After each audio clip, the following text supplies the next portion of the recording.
எங்களுக்குள்ள நெருக்கம் ஜாஸ்தியாகிறதுக்கு காரணமே 2-3 விஷயங்கள். ஒரு சில டைலாக் எழுதியிருப்பாரு.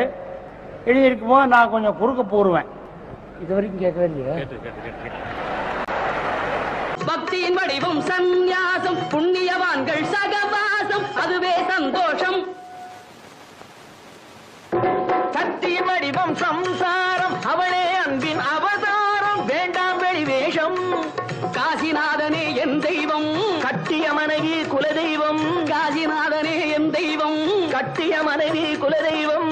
மனைவியும் தெய்வமும் ஒன்றில்லை, மனைவி இல்லாமல் தெய்வம் இல்லை. மனைவியும் தெய்வமும் ஒன்றில்லை, மனைவி இல்லாமல் தெய்வம் இல்லை. சரியோ இனி அவளுடன் இருப்பது சரியோ, அவள் துணையினை பிரிவது முறையோ?